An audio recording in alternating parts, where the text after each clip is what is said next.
எல்லாருக்கும் வணக்கம். இதில் இணைந்து கொண்டிருக்கின்ற அனைவருக்கும் எனது மாலை நேர வணக்கத்தையும் சலாத்தையும் தெரிவித்துக் கொண்டு குட் ஈவினிங் டு ஆல். அஸ்ஸலாமு அலைக்கும், வணக்கம்.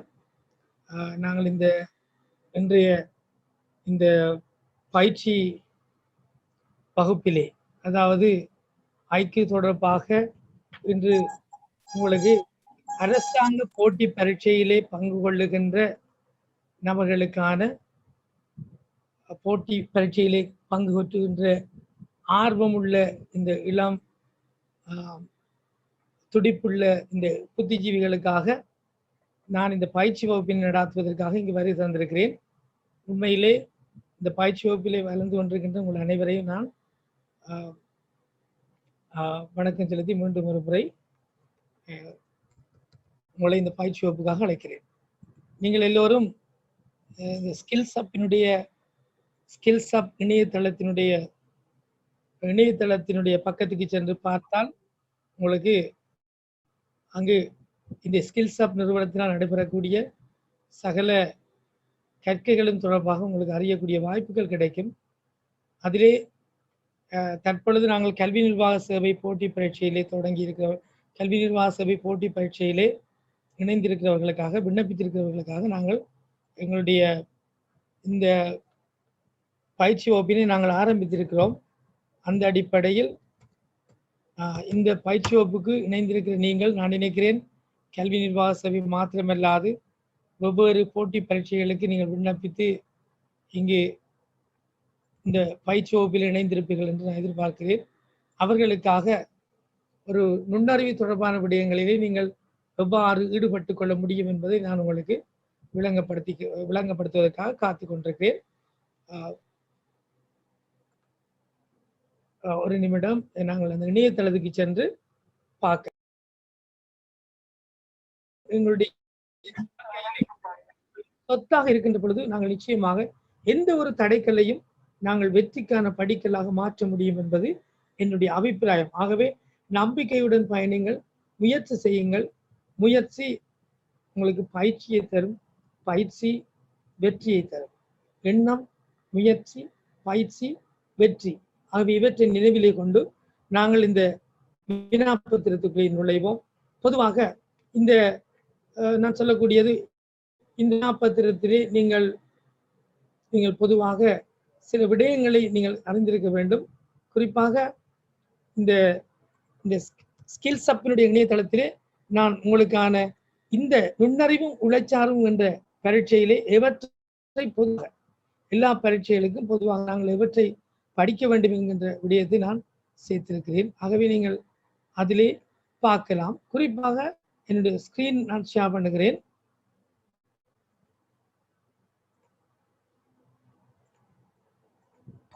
என்னுடைய திரை உங்களுக்கு பகிரப்பட்டிருக்கிறது. தற்பொழுது இங்கே பார்த்தீங்கன்னு கேட்டால், பொதுவாக ஒவ்வொரு இலங்கையிலே 80 விதமான பயிற்றுவிப்பாளர்கள் காணப்படுகிறார்கள். ஒவ்வொரு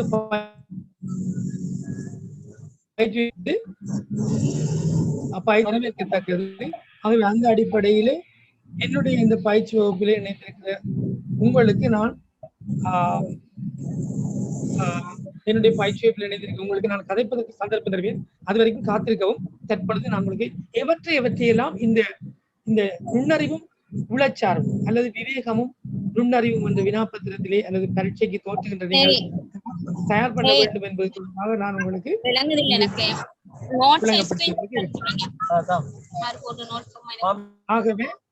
ஆகவே நுண்ணறிவும் உழைச்சாரும் என்ற இந்த வினாப்பத்திரத்திலே நாங்கள் கணிதத்திறன் தொடர்பாக படிக்கலாம். கணிதத்திறனை பொறுத்தவரையிலே தெரியும், பின்வரும் விடயங்களை உள்ளடக்கி காணப்படுகிறது. ஆகவே கணிதத்திறனிலே எண்கோலங்கள், தரவுகளை ஒழுங்குபடுத்தல், பரீட்சை அந்த அறிவு பரீட்சார்த்தியிடம் சோதிக்கப்படுகிறது. அந்த உருத்தொடர்கள், கணித்திறன்கள் சோதிக்கப்படுகிறது. கணித்தல் திறனில் நாட்கள் தொடர்பான வினாக்கள், வட்டி மற்றும் அதனுடன் தொடர்புடைய சதைகளுடன் தொடர்புடைய கணித்தல்கள் இடம்பெறும். நேரம் தொடர்பான கணித்தல்கள், ஏனைய பிரச்சனைகளுடன் கூடிய கணித்தல்கள், பரப்பளவு, சுற்றளவு கணித்தல்கள் போன்றவற்றுடன் இலகுவாக உயர்தரத்திலே நீங்கள் படித்தவர்கள் இருப்பீர்கள். கணிதத்திலே வரிசை மாற்றும் சேர்மானம் அல்லது HND-A படித்தவர்கள் வரிசை மாற்றும் சேர்மானம் இவ்வாறான அடிப்படை அறிவு உங்களுக்கு தேவைப்படுகிறது.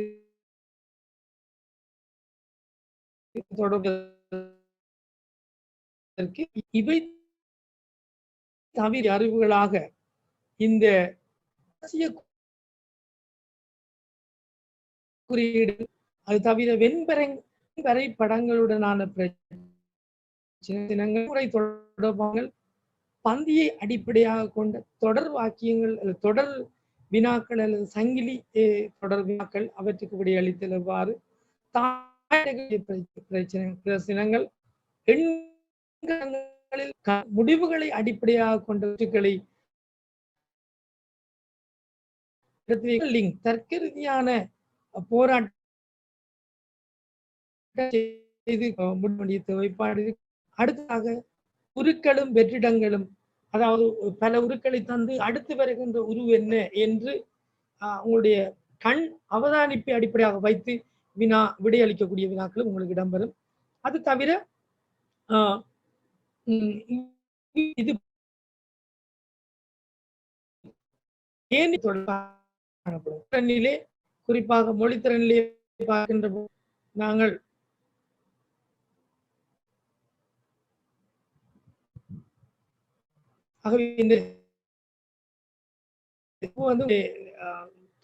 கீற வேண்டாம்.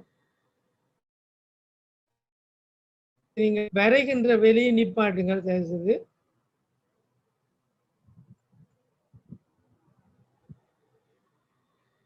இந்த அன்வான்ட் யாரோ பார்ட்டிசிபென்ட்ஸ் எங்களுடைய செஷனை நீங்க குழப்பிக் கொண்டிருக்கீங்க. ஹலோ சல்மான், இந்த செஷன்ல யாரோ கீறி விளையாடுறாங்க பாருங்க. ஸ்கிரீனை டேமேஜ் பண்றாங்க.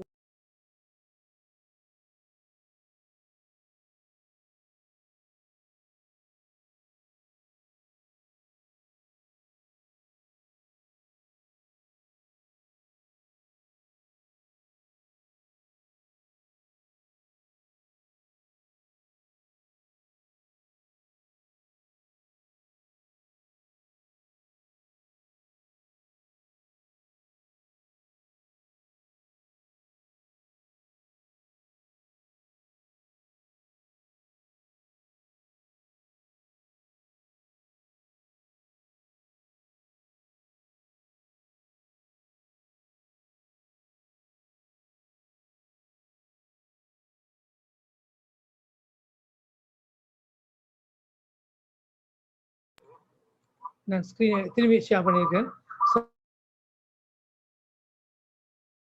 மொழித்திறன் வினாக்களும் சில பேர் கேட்கப்படலாம். வேறுபடுகின்ற சொல்லை அல்லது சொற்களை அல்லது சொற்கூட்டத்தை இனங்காணுதல், அதே போன்று கூற்றுக்களை அடிப்படையாக கொண்டு பொருத்தமான முடிவுக்கு வரல் போன்ற வினாக்களும் உங்களுக்கு இடம்பெறலாம். அது தவிர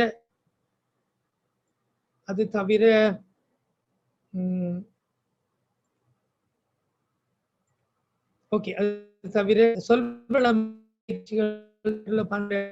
கூற்றுகளின் சரிவிலை தன்மையினை ஆராய்தல், உளச்சார்புடன் தொடர்புடைய ஏனையவைகள் உங்களிடம் வினாக்களாக கேட்கப்படலாம். ஆகவே இவ்வாறான வினா உங்களிடமிருந்து நீங்கள் இவ்வாறான வினாக்களுக்கு பதிலளிப்பதற்கு இயலுமை உள்ளவர்களாக தயவு செய்து இருக்க வேண்டும் என உங்களுடைய எதிர்பார்ப்பு. அந்த அடிப்படையில் இன்றைய இலவச பயிற்சி வகுப்பில் உங்களுக்கு நான் சில வினாக்களை செய்வதற்காக தயாராக இருக்கிறேன். குறிப்பாக நான் இன்னும் ஒரு ஸ்கிரீனை நான் ஷேர் பண்ணி இந்த வினாக்களுக்கு போகலாம் என்று எதிர்பார்க்கிறேன். முதலாவதாக நாங்கள் மொழித்திறன் ரீதியாக மொழியை அடிப்படையாக கொண்டு வைத்து நீங்கள் எவ்வாறான வினாக்களுக்கு விடையளிக்கலாம் என்பது தொடர்பாக பார்க்கின்ற பொழுது இந்த 5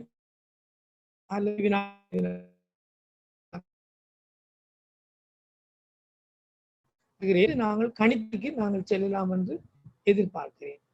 அடிப்படையில் 1 முதல் 5 வரையான ஒவ்வொரு வினாவின் கீழேயும் குறித்த தொடர்பொன்றுடன் கூடிய சொற்சோடி ஒன்று தரப்பட்டுள்ளது. அந்த சொற்சோடி இடையே காணப்படும் தொடர்பிற்கும் மிகவும் கிட்டிய தொடர்பை காட்டும் விடையை நீங்கள் தெரிவு செய்யுமாறு உங்களை கேட்டுக்கொள்கிறேன்.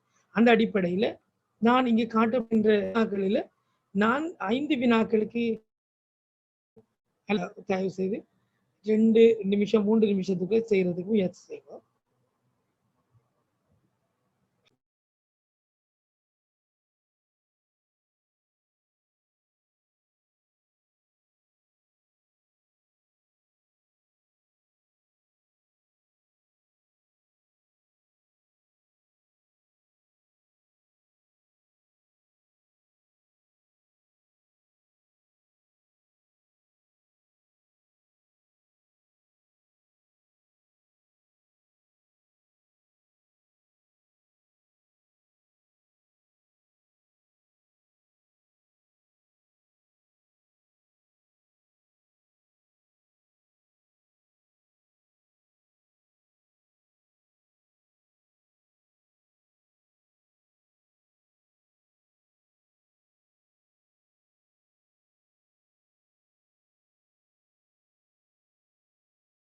பாட கொஞ்சம்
ஆகவே இந்த தரப்பட்ட 5 வினாக்களிலும் 5 விதமான நுட்பங்கள் பயன்படுத்தப்படுகிறது.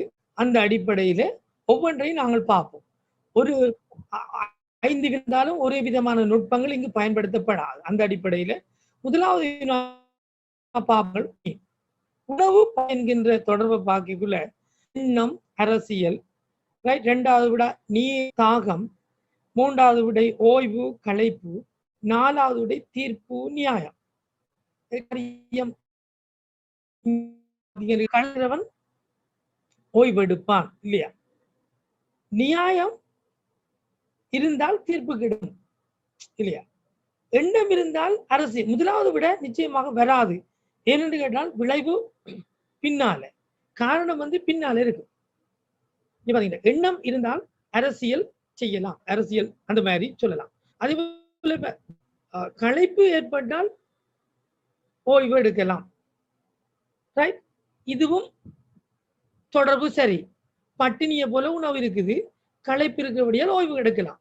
நியாயம் இருந்தால் தீர்ப்பு கிடைக்கும், அதுவும் இதுக்கு ஒத்த தொடர்பு தான். அப்போ உங்களோட கேள்வி மிகவும் கிட்டிய தொடர்பை காட்டக்கூடியது. பட்டினியா இருக்கிறவன் உணவெடுப்பான், களைப்பா இருக்கிறவன் ஓய்வெடுப்பான், நியாயம் இருக்கிறவனுக்கு தீர்ப்பு கிடைக்கும், ரைட். நிச்சயமா வராது. ஏனென்றால் அரசியல் செய்யறவனுக்கு எண்ணம் இருக்கும் என்று சொல்லலாம், மாறி வரலாம். எண்ணம் இருக்கிறவன் அரசியல் செய்யலாம், அந்த மாதிரி வரலாம், மாறி. ஆனா இங்க பாத்தீங்கன்னா 2வது தாகம் இருக்கிறவன் நீர் அருந்துவான், நீர் குடிப்பான். ஆகவே தாகம் இருக்கிறவனுக்கு குடிக்கிறதுக்கு நீர் கொடுக்கணும். அப்ப இதுல மிகவும் நெருக்கமான தொடர்பு என்பது 2வது விடை. இது உங்களுக்கு சாதாரணமாக கண்டறிய முடியும். இருந்தாலும் இந்த ஒவ்வொரு வினாவிலையும் பயன்படுத்தப்படுகின்ற நுட்பங்களை நீங்க தயவு செய்து பார்த்துக் கொள்ளுங்க, சரிதானே? ரைட். அடுத்த பார்த்தோம்டா 2வது நேர்மை உறுதி. நேர்மை உறுதி. ஆகவே நேர்மையை மாறி உறுதியாக இருப்பார்கள். நேர்மையா இருக்கிறவர்கள் உறுதியானவர்கள், உறுதியான தீர்மானத்தை எடுப்பார்கள், பயப்பட மாட்டார்கள். முதலாவது வினாவில் பாத்தீங்கன்னா மனதுக்கினிய வசீகரமான, மனதுக்கினியவர் வசீகரமானவர்களை விரும்புவார் அல்லது வசீகரமானவனாக இருப்பார், பிறரை வசீகரிக்கக்கூடியவாறு இருப்பார். தைரியமான, புத்திசாலித்தனமான, ரைட். இங்க இங்க இங்க ஒவ்வொரு தொடர்பையும் நீங்க பார்க்கின்ற பொழுது பருத்த இறுக்கமான, சரிதானே, பருத்த இறுக்கமான. அதே போல சினம் இருக்கிறவன் குழப்பம் அடைவான்ன்றது இல்லை. ஆகவே இரண்டாவது விடைய நேரடியாக இந்த விடைய கேன்சல் பண்ணி போகின்ற நுட்பமும் உங்களுக்கு தெரிய வரும். விடைகளை கேன்சல் பண்ணி போய் இறுதியாக விடைக்கு வருவது ஒரு நுட்பம். ஆகவே இந்த வினாவை பொறுத்தவரையில் இரண்டாவதுல நீங்கள் இரண்டாவது விடைய கேன்சல் பண்ணலாம். டோட்டலா நேரடியாக எந்த விளக்கமும் இல்லாமலே கேன்சல் பண்ணலாம்.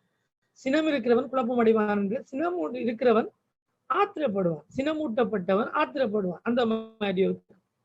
ஆனால் இங்க பாத்தீங்கன்னு கேட்டால் என்னது, நேர் தொடர்பு வேணும். இங்க நேர்மையானவன் உறுதியாக இருப்பான், கருத்தவன் இறுக்கமாக இருப்பான் என்றதும் இல்லை. ஆகவே இரண்டாவது விடையும் வராது, நாலாவது விடையும் வராது. தைரியமானவன் புத்திசாலித்தனமானவனாக இருப்பானா இல்லையான்றது எங்களை நிச்சயித்து கூற முடியாது. தைரியமானவன் புத்திசாலித்தனமானவனாக இருப்பான் என்பது எங்களை நிச்சயித்து கூற முடியாது. அதனால இங்க பாத்தீங்கன்னா நேர்மை, உறுதி, நேர்தொடர்பு, நேர் விளைவு இருப்பது போல மனதுக்கினிய வசீகரமான, இது ரெண்டும் ஒன்று ஒன்று நேரானது, ஒத்தது. அதாவது மனதுக்கினியவர் வசீகரமாக இருப்பார் அல்லது மனதுக்கினியவர்களை வசீகரிப்பார். இந்த மாதிரி நேர்தொடர்பு, இங்கே நேர்மைக்கும் உறுதிக்கும் நேர்தொடர்பு இருப்பது போல இங்க மனதுக்கினியக்கும் வசீகரத்துக்கும் நேர்தொடர்பு இருக்குது. ஆகவே இந்த இரண்டாவது முதலாவது விட பொருத்தமானது. இப்ப யுத்தி முதலாவது தொடர்புல முதலாவது வினாவில தந்த தொடர்பை போல மூன்றாவது தொடர்பும் நாலாவது தொடர்பும் இரண்டாவது தொடர்பும் இருக்குது. முதலாவது தொடர்பு பண்ணிட்டோம். ஆனால் இரண்டாவது விட தான் மிகவும் கிட்டிய தொடர்பை காட்டும் விடையாக காணப்படுவதனால் இரண்டாவது விட. அதே போல இங்க பயன்படுத்துறோம், இங்க நேர் தொடர்பை, நேர் உறவை பயன்படுத்துறோம். அடுத்ததாக பார்த்தோம் என்று கேட்டால் மூன்றாவது வினா வியாபாரம் வருமானம் என்கின்ற பொழுது வியாபாரம் செய்வது வருமானத்துக்காக.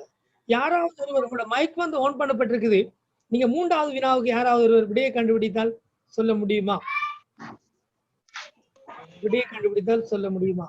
விவசாயம் அறுவடை. விவசாயம் அறுவடை. என்ன காரணம் இந்த விடயது? ஏன் கடன் வட்டி வராது? ஏன் போட்டி வெற்றி வராது? ஏன் வர்த்தகம் லாபம் வராது? கமன் விட சொன்னவரே நியாயப்படுத்துங்க ப்ளீஸ். Very good. சில நல்ல விடைகளை போட்டுக்கொள்ளுங்க. என்ன சொன்னா, விவசாயத்துக்கு ஒரு அறுவடை என்றது ஒரு வெளிப்படையா வரும். வியாபாரத்துக்கு வருமானம் என்றது ஒரு வெளியீடு மாதிரி, விவசாயத்துக்கு அறுவடை என்றது ஒரு வெளியீடு. கடனுக்கு வட்டி வந்து பெற்றுக்கொள்ற ஒரு நுட்பம் முறாது இல்ல பகுதி.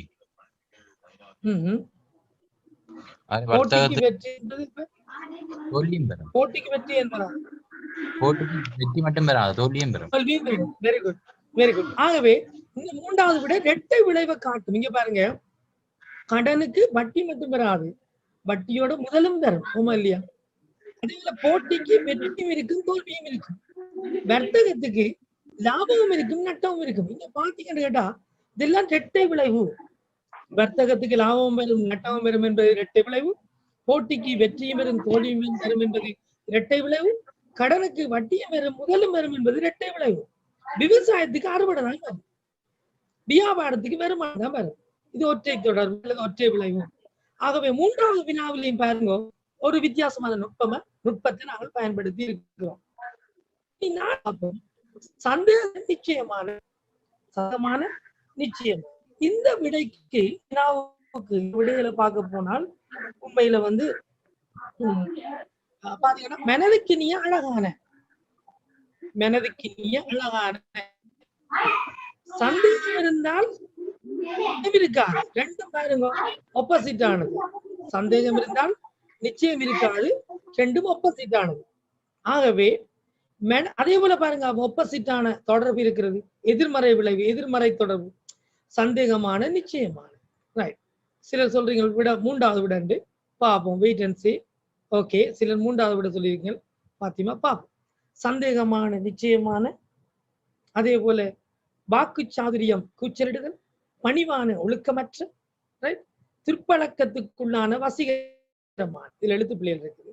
ஆகவே இங்க பாத்தீங்கன்னு கேட்டா மனதுக்கினிய அழகான என்பது ஒரு ஒரு நேர்தொடர்பு.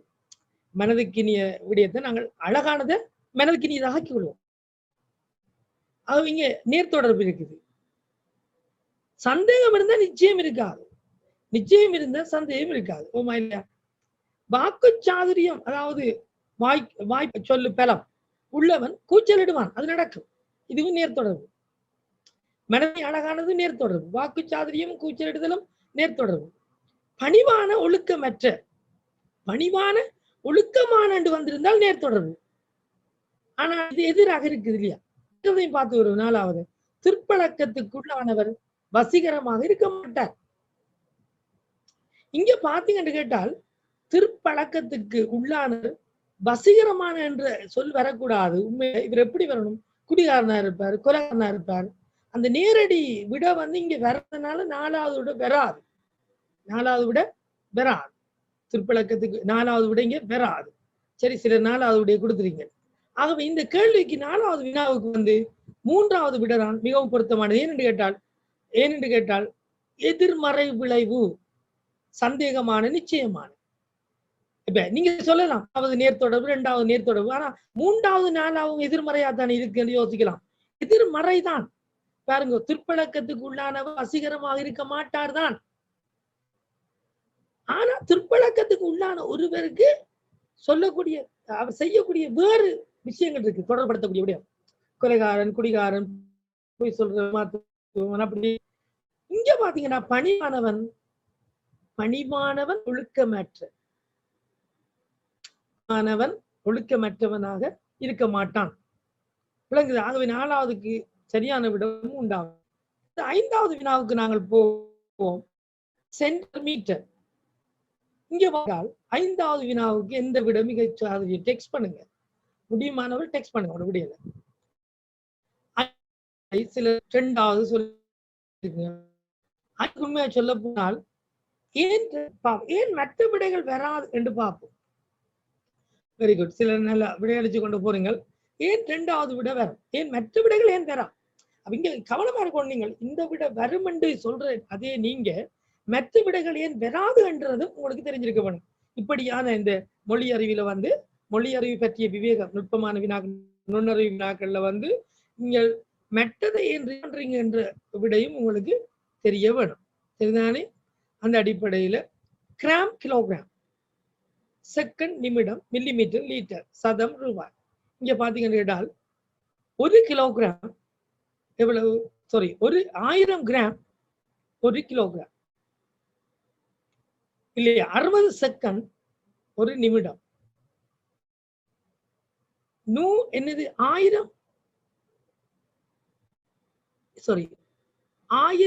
Milli litre, 1000 millilitre, right? 1 litre. 100 சதம் 1 ரூபாய். அப்ப இங்க அஞ்சாவது வினா தரப்பட்ட தொடர்பு என்னது? 100 சென்டிமீட்டர் இல்லையா? 100 சென்டிமீட்டர் என்னண்டு வரும்? 1 மீட்டர் வரும்.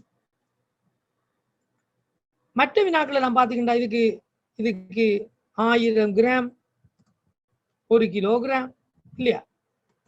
அதே போல 60 செகண்ட் நம்பர்ஸ்ல தொடர்புபட்டு காணப்படுகிறது. ஒரு நிமிடம் இங்க பாத்தீங்கன்னா 100 சதம், இங்க 1 ரூபாய். 100க்கு 1 என்ற தொடர்பு இங்க வந்து இருக்குது. 1000 மில்லி லிட்டர் 1 லிட்டர் இந்த தொடர்புல காணப்படுது. ஆகவே இங்க பாத்தீங்கன்னா அஞ்சாவது விடைக்கு நீங்க சொன்ன இரண்டாவது விடைன்றது சரி. காரணம் எவ்வாறு கண்டுபிடிச்சிருக்கீங்கன்றது உண்மையில சிலர் சரியாக செய்திருக்கீங்க. Very good. ஆகவே இரண்டாவது விட இதுல சரியான காணப்படும்.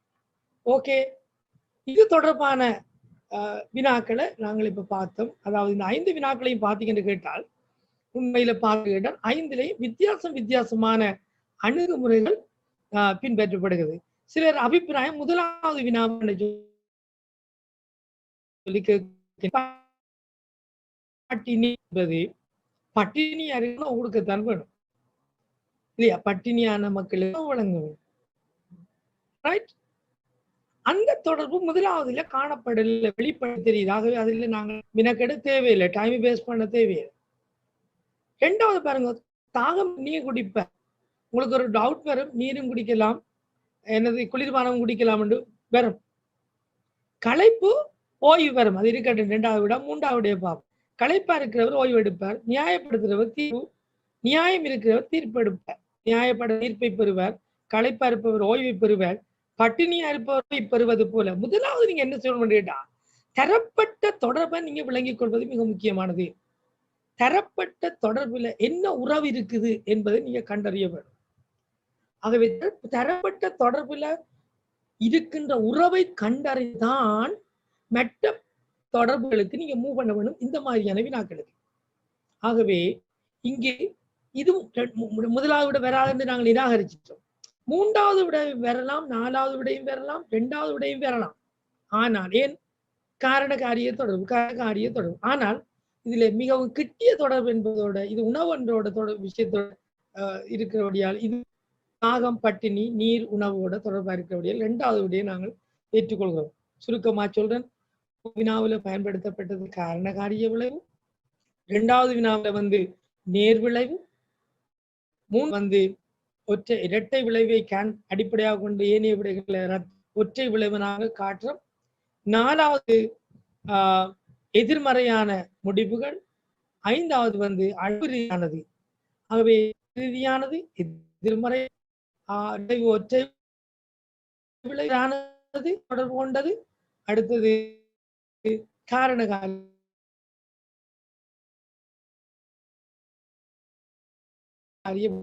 இருந்தது. ரைட். இந்த மாதிரியான வினாக்களை நீங்கள் பரீட்சையில சந்திக்கக்கூடிய வாய்ப்புகள் உங்களுக்கு அதிகமாக ஏற்படும். ஆகவே இங்க இருக்கின்ற இந்த பயிற்சி வகுப்புக்கு இணைந்திருக்கிற 81 பேரும் இந்த மாதிரியான நுட்பங்களை நீங்க பயன்படுத்தி வினா பரீட்சையில வெல்லலாம் என்பதை என்னுடைய ஆலோசனையாக நான் சொல்ல வரேன். இனி அடுத்ததாக நாங்கள் இந்த மாதிரியான கணித்தலுக்குள்ள போகலாம். அதாவது இப்ப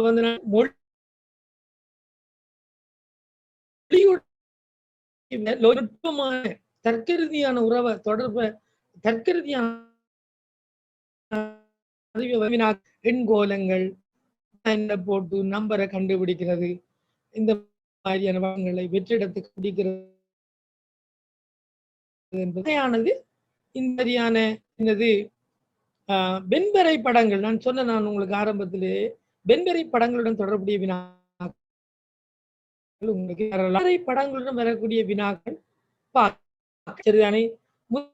எண்கோலங்களை நான் தரணுமா, சொல்லி தரணுமா, தேவை. நான் இதுல உங்களுக்கு 1-2 செய்து காட்டுறேன். இந்த தரப்பட்ட உண்மை, இது பேரே எண்கோலம் என்று சொல்லப்படுது. எண்கோலம் என்று சொல்லப்பட்டாலே உண்மையில ஒரு பேட்டர்ன், இங்க ஏதோ ஒரு பேட்டர்ன் ஒன்று பின்பற்றப்பட்டிருக்கிறத நீங்க விளங்கிக் கொள்ள வேண்டும். ஏதோ ஒரு பேட்டர்ன் பின்பற்றப்பட்டிருக்கிறத நீங்க விளங்கிக் கொள்ள வேண்டும். அந்த பேட்டர்ன் அடிப்படையாக வச்சுதான் நீங்கள் மூவ் பண்ண வேண்டும். விடைக்கு வெற்றிடத்துக்கு போக முதல், விடையை கண்டு கெஸ் பண்ண முதல், நீங்கள் முதலாவது வேணும் இது என்ன ஒழுங்குல போய்கொண்டிருக்கிறது என்ற எண்கோலத்தை கண்டுபிடிக்கணும். அந்த அடிப்படையில உண்மையில இங்க 7 என்பது எப்படி கிடைத்திருக்கிறது என்பதை நீங்க பாத்தீங்களா என்றால், சரி சொல்லுங்க பார்க்கலாம், எப்படி கிடைக்கும் 7?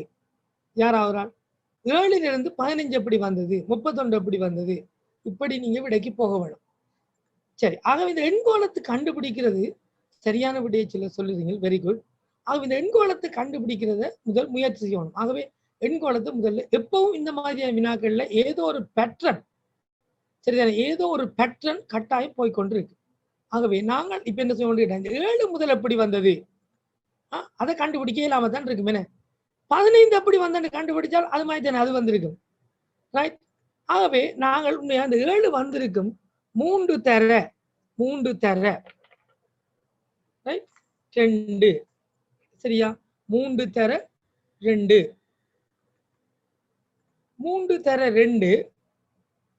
பாருங்க. 3 தர 2 எத்தனை வரும் விட சொல்லுங்க? 6 வரும். அதோட நாங்கள் என்ன செய்யறோம்? அது 3 தர 2 6, ஆறோட ஒன்றை கூட்டுறோம் இல்லையா, கூட்டினா எத்தனை வரும்? 7 வரும். இந்த மாதிரியான ஒரு பேட்டர்ன்ல தான் மற்ற கோலங்களும் போகும். இப்போ உங்களுக்கு விளங்கி இருக்கு.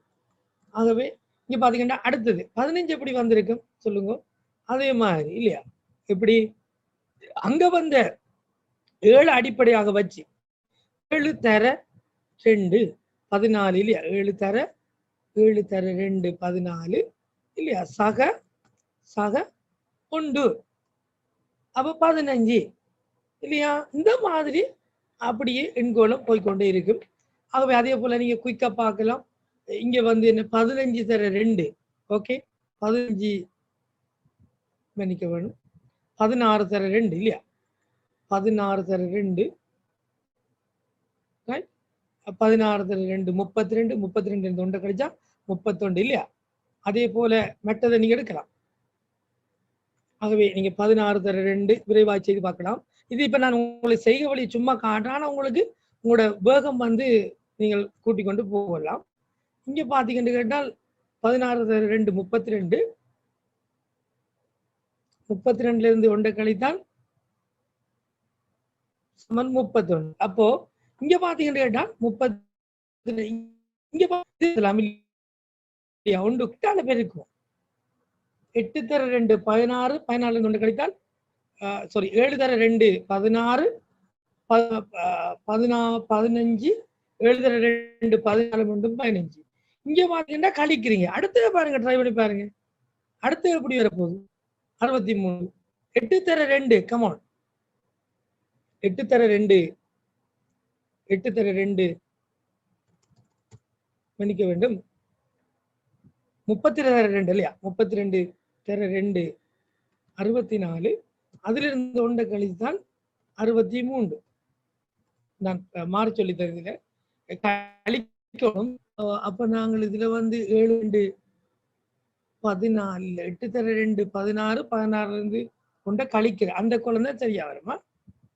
மன்னிக்க வேணும், மனசால சொல்லிட்டு போயிடலாம், பார்த்து கொண்டே சொல்லிட்டு போகலாம். அதே போல 63க்கு சொல்லுங்க, 63 வந்த விலை தான். அதே போல 64 2 64 தர 2 மன்னிக்க வேண்டும், 64 தர 2 128, சய 1 127. ஆகவே அடுத்தடுத்து அப்ப இதோட வார கடைசியா பார்ப்போம். 128 தர அடுத்த ஸ்டெப் எப்படி போறோம்? 128 தர 2 எவ்வளவு? 256, சய 1 சமன் 255. இந்த எண்கோளத்தை பொறுத்தவரையில இந்த விடையுடன் ஒன்றை கூட்டி வந்த விடையோ 2ஆல பெருக்கி ஒன்றை கழிக்கிறோம். வந்த விட 15 இல்லையா, 15 ஒன்றை கூட்டினால் 16, அதை 2ஆல பெருக்கி ஒன்றை கழிக்கிறோம். அப்படியும் செய்யலாம், இல்லாட்டி வேறு வேறு நுட்பங்கள் இதுல பயன்படுத்தி கொண்டு போகலாம். நீங்கள் இதை விட குயிக்கா வேறு விடையில கண்டுபிடிச்சும் இருக்கிறீங்க. ஓகே, சிலர் வேறு வேறு நுட்பங்களை, உதாரணமாக கணக்கு நுட்பங்களை கண்டுபிடிச்சு போகலாம். 31 32 கூட்டினால் 63, 127 127 கூட்டினால் 255 அப்படி வரலாம். சரிதானே? வேறு வேறு எல்லாம் ஒன்று தானே.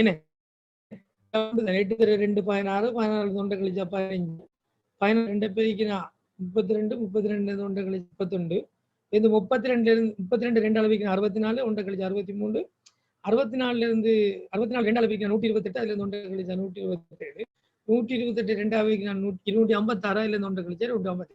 மற்ற பொறுத்தவரை எந்த வழியாலையும் நீங்க போகலாம், பிரச்சனை இல்லை. ஆகவே பொருத்தமான கோலத்தை நீங்க கண்டுபிடி தரப்பட்ட எண்ணோட ஒன்றை கூட்டி 2ஆல பெருக்கி வாரப்படையிலிருந்து ஒன்றை கழிக்க வரும், பெருக்கு வாரப்படையிலிருந்து ஒன்றை கழிக்க வரும்.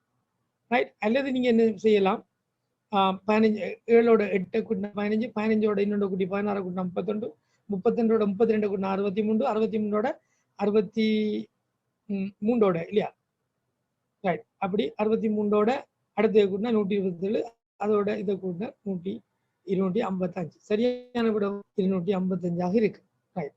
அடுத்த வினாவை பாருங்க. வினாவை பொறுத்தவரையில் இந்த எண்கோளத்தை விரிவாக கண்டுபிடிங்க.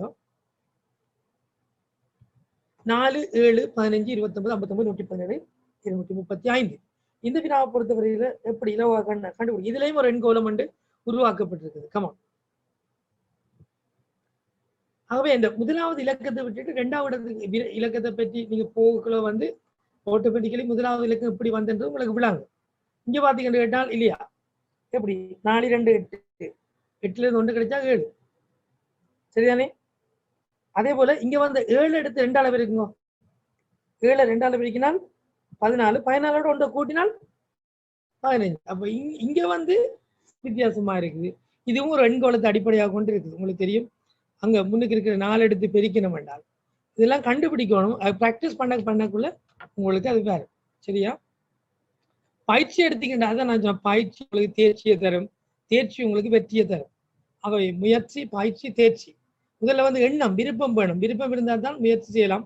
முயற்சி செய்தால் பயிற்சி செய்ய வேண்டி வரும். பயிற்சி செய்தால் வெற்றி அடையலாம். ஆக இந்த கேள்வியை பொறுத்தவரை பார்த்தீங்கன்னு கேட்டால் நீங்க இது தந்திருக்கிற 4 ரைட் 4 எடுத்து நீங்க என்ன செய்யணும்னு கேட்டால் 2ஆல பெருக்கினா 8, அதிலிருந்து 1 கழித்தால் 7 சரியா. அடுத்தது வந்து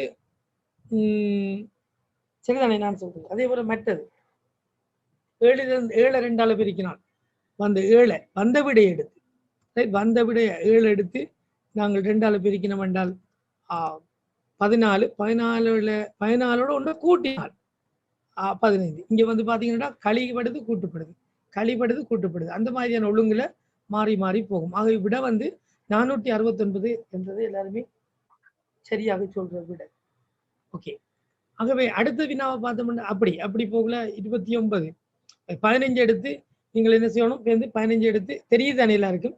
15 எடுத்து 2ஆல பெருக்கி வந்த விடையிலிருந்து 1 கழிக்கிறதா கூட்டுறதா 1 கழிக்கணும். ஏனென்றால் முதலாவது 1 கழிக்கப்பட்டது, பிறகு கூட்டப்பட்டது, பிறகு 1 கழிக்கப்பட்டது. அப்போ விட வந்து 30லிருந்து 1 கழிச்சால் 29 என்று வருதா இல்லையா விட வேறு. அதே போல அடுத்ததாக நாங்கள் என்ன செய்ய போறோம், வந்த விட 29 2ஆல பெருக்க போறோம். 2ஆல பெருக்கினா எத்தனை வர போகுது, 2ஆல பெருக்கினால் எங்களுக்கு 58 58ஓட 1 கூட்டினால் 58ஓட 1 கூட்டினால் எங்களுக்கு எத்தனை வருது 59 விடையாக வரும். அதே போல கழிச்சது கூட்டினது அடுத்து கழிக்க போறோம். வந்து 59 2ஆல பெருக்கி வாரபடியோட 1 கூட்டி நீங்க கழிச்சிங்கன்றால் அடுத்தது வரும் 117 வரும் சரிதானே. அப்போ 59 நான் உங்களோட முடிவுக்கு வரைக்கும் போறோம். 59 நாங்கள் 2ஆல பெருக்கி சரிதானே வார விடையோட 1 கூட்டி கழிக்கணும். விடையிலிருந்து 1 கழித்தால் எங்களுக்கு 118லிருந்து 1 கழித்தால் 117 வரும். அந்த மாதிரி இறுதியாக 117 2ஆல பெருக்கி இல்லையா, 2ஆல பெருக்கி வார விடையோட 1 கூட்டணும் இல்லையா. 117 2ஆல பெருக்கி வார விடையோட ரைட் 1 கூட்டிட்டோம் என்றால் எங்களுக்கு எத்தனை வரும் 235. அதே போல இறுதியாக 235 நாங்கள் 2ஆல பெருக்கி சரிதான் என்ன செய்யணும் 1 கழிக்க வேணும். கழித்து விட்டால் எங்களுக்கு வர 272 1 கழித்தால் 269. இதை மிக வேகமாக சொன்னாங்க. இப்ப உண்மையில இதை பொறுத்தவரை செய்து உங்களுக்கு அந்த விளங்கப்படுது. அதாவது அந்த எண்கோலம் என்படித்தான் அந்த விடைக்கு நீங்க மூவ் பண்ணலாம்ன்றது உங்களுக்கு தெரியும். அடுத்ததாக நாங்கள் பார்ப்போம், இன்னொரு வினாவை பார்ப்போம் எண்கோலம். ரைட் கம் ஆன், 2க்கும் விடைக்கு போங்க.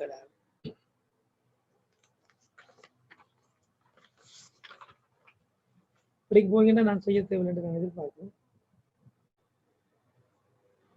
முதலாக இந்த கேள்வி பார்த்தீங்கன்னா இது பூஜ்ஜியம் என்ன, இது வந்து 3 இல்லை, இதை மாற்றிக்கொள்ளுங்க. 7க்கு முன்னுக்கு பூஜ்ஜியமா சாரி இப்போ செய்யுங்க.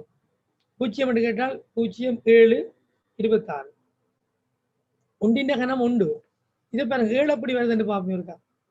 2 கணம் அவ்வளவு 8, 2 தர 2 தர 2 8, 8லிருந்து 1 கழிங்க 7. அதே போல இதை பாருங்க, அப்போ பூஜ்ஜியம் அப்படி வந்திருக்கு யோசிச்சு பாருங்க. இது 2 கணம், இதை பாருங்க 3 கணம், இது 2 கணம் 3 கணம் 4 கணம் 5 கணம் 6 கணம். அப்ப இது 1 கணம் இல்லையா. 1 கணம் எத்தனை 1 தர 1 தர 1 இல்லையா. 1லிருந்து 1 கழிச்சா அவ்வளவு 0. 2 கணம் 2 தர 2 தர 2 8, 8லிருந்து 1 கழிச்சா 7. 3 கணம் அவ்வளவு 3 தர 3 தர 3 9 9 3 27, அதிலிருந்து 1 கழித்தா 26. இது எவ்வளவு எப்படி வரும் 63. 4 கணம் 64, 63. இது வந்து 5 கணம்.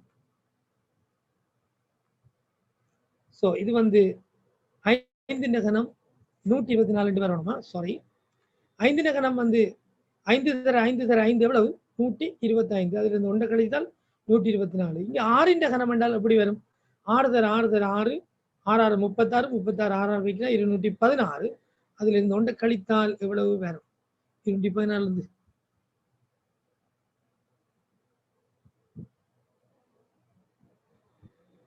ஓகே. 1 அதுல இருந்து கழித்தால் சொல்லுங்க எத்தனை வரும்? எத்தனை வர போகுது? 215.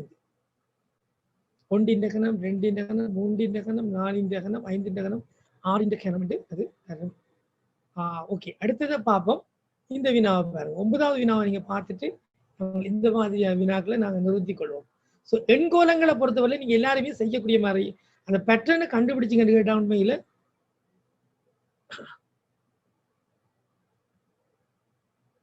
ஒன்றின் கணம் ஒன்றுதான், ஒன்றின் கணம் ஒன்றுதான், ஒன்றை கழித்தால் 0 அல்லோ. ராஜ்குமார் முதலாவது கேள்வி நான் இந்த கேள்வியில செய்யக்குள்ள ராஜ்குமார் இதுல வந்து ஒன்றின் கணம் என்று எடுத்தினான். ஒன்றின் கணம் என்றால் 1 தர 1 தர 1 ஒன்றுதான்.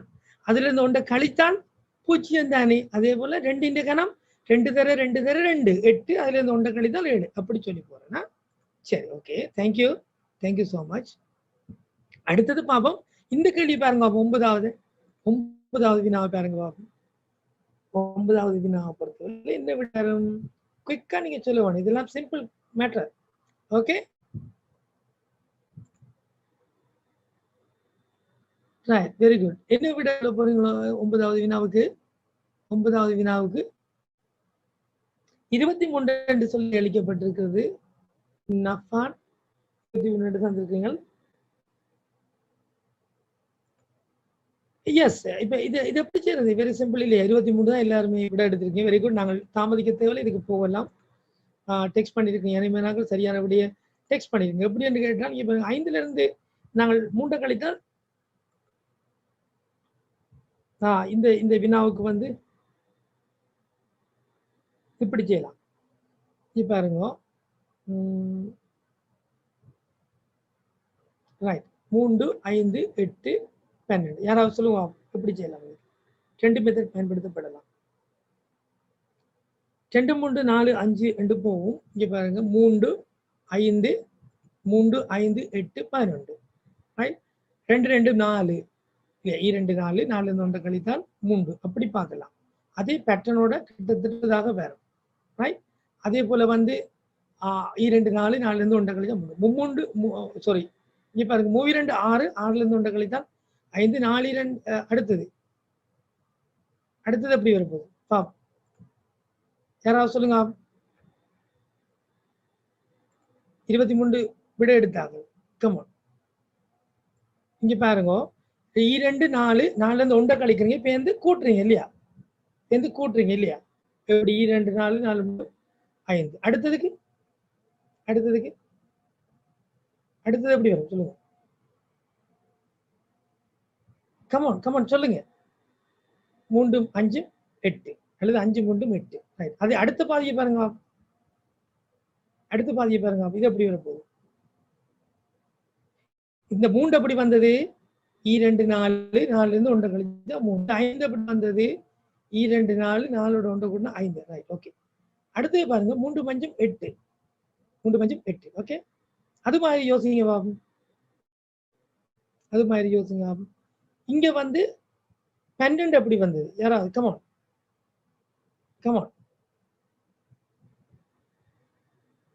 12 எப்படி வந்தது? கமான் சொல்லுங்க. 8 4 12. ஓகே, அங்கால 12 5 12 வந்தபடியோட கூட்டி கொண்டு போறீங்க இல்லையா? 12 8ஓட 4 கூட்டினா 12 12 5 கூட்டினா 17 17ஓட 6 கூட்டினா 23 நீங்க முடிவுக்கு வாருங்க. Very good. சரி, இதான் சரியா? ஆகவே இந்த கேள்விக்கு விட 23 எண்கோணத்துக்கு நீங்க போவீங்க. இப்போ இந்த கேள்வியை கொஞ்சம் நாங்கள் தர்க்க ரீதியாக இந்த 15 தொடக்கம் வரை வினாக்களில் இந்த மாதிரி வினாக்கள் அநேகமாக இப்ப வருகின்ற வினாக்கள்ல வினாக்கள் அதிக, அதாவது வெண்பறை படத்துடன் கூடிய வினாக்களை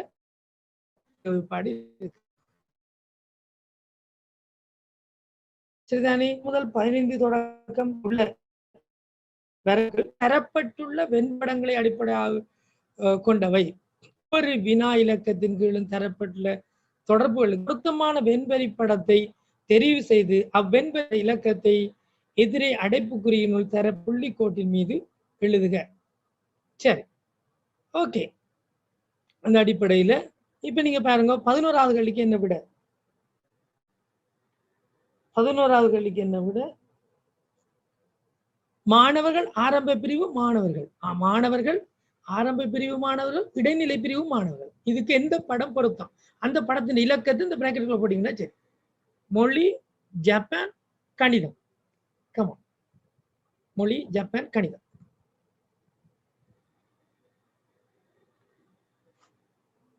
மொழி, ஜப்பான், கணிதம். சிலர் விட வந்து சரியா வருகிறது, சிலர் விட வந்து இன்னும் கண்டுபிடிக்கலாம் இருக்கிறது. ரைட்பா, ஓகே. இப்ப பாத்தீங்கன்னா மாணவர் பிரிவு மாணவர்கள், இடைநிலை பிரிவு மாணவர்கள் என்று சொல்கின்ற பொழுது பாத்தீங்கன்னா மாணவர்களோட அதுக்குள்ள இடைநிலை பிரிவு, ஆரம்ப பிரிவு என்றெல்லாம் இருப்பாங்க இல்லையா? ஆரம்ப வேற, இடைநிலை பிரிவு வேற. ஓமா இல்லையா? ஆரம்ப பிரிவு வேற, இடைநிலை பிரிவு வேற. அப்ப எது எந்த படம்? முதலாவது பெரிய தொடைக்குள்ள ஒரு சின்ன சின்ன 2 பகுதிகள் காணப்படும். அப்ப 3வது படம் மிக பொருத்தமாக இருக்கும் இல்லையா? இது பெரிய வட்டத்தை வந்து நாங்கள் மாணவர்கள் எடுத்தோம் என்றால், இது ஆரம்ப பிரிவு மாணவர்கள், இடைநிலை பிரிவு மாணவர்கள் 2 பேரும் தொடர்புபடவே மாட்டாங்க. ஆனா மாணவர்கள் என்ற வகைக்குள்ள வருவார்கள். ஆகவே முதலாவது கேள்விக்கு விட 11வது விட 3வது விட. மொழி, ஜப்பான், கணிதம். மொழி என்ற வட்டத்துக்குள்ள, சரியானே? மொழி என்ற வட்டத்துக்குள்ள ஜப்பான், கணிதம். எப்படி வரும்? மொழி என்ற தமிழ், ஆங்கிலம், ஜப்பான் லாங்குவேஜ் அதெல்லாம் தான் இல்லையா? கணிதம் என்பது எந்த விதத்திலையும் இதுக்குள்ள தொடர்படாது. எல்லா மொழிக்கும் கணிதம் இருக்குது. மொழியிலையும் கணிதத்தை படிக்கலாம். ஆனா கணிதம் மொழியோடு சம்பந்தப்பட்டது இல்லை இல்லையா? அதாவது நான் அதை சொல்ல ஒரிஜினல் பிலோசபியை கேட்கல. இந்த மொழி என்று சொல்லப்படுகின்ற பதத்தோட ரைட் நாங்கள் தொடர முடியாது. ஆகவே இதுல எந்த படம் சரியா வரும்? முதலாவதா, 2வது, 3வது, 4வதா? 4வது மிக பொருத்தம். 4வது. 12வதுக்கு கரெக்ட். 4வது விட சரி. ரைட், 12வதுக்கு 4வது விட சரி. அடுத்ததாக நாங்கள் பார்ப்போம்.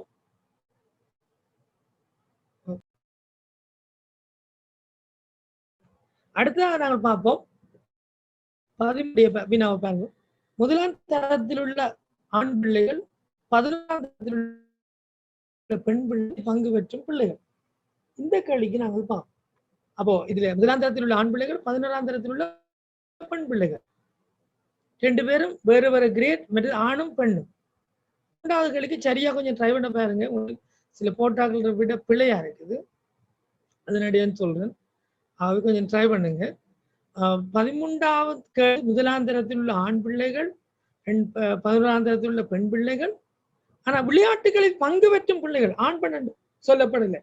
விளையாட்டுகளில் பங்கு பெற்றும் பிள்ளைகளை நம்ம ஒரு வட்டத்தில் எடுத்தோம் என்றால் அதுல கொஞ்சம் பேர் இல்லையா முதலாம் தரத்தில் உள்ள ஆண் பிள்ளைகளாக இருப்பாங்க, இன்னும் கொஞ்சம் பேர் 16ஆம் தரத்தில் ஆண் பிள்ளைகளாக இருப்பாங்க. அப்படி சொல்லல ரெண்டெல்லாம் இங்க யோசிக்க கூடாது, அப்படி தொடர்புபடுத்த வேணும். அதான் கூட கட்டித்தனம். ஆகவே 13வது கேள்விக்கு எத்தனையாவது அமையும்? ரைட், சிலர் 2 விட தர்றீங்க. 2 விட தர்றீங்க. மிகவும் பொருத்தமானது எது?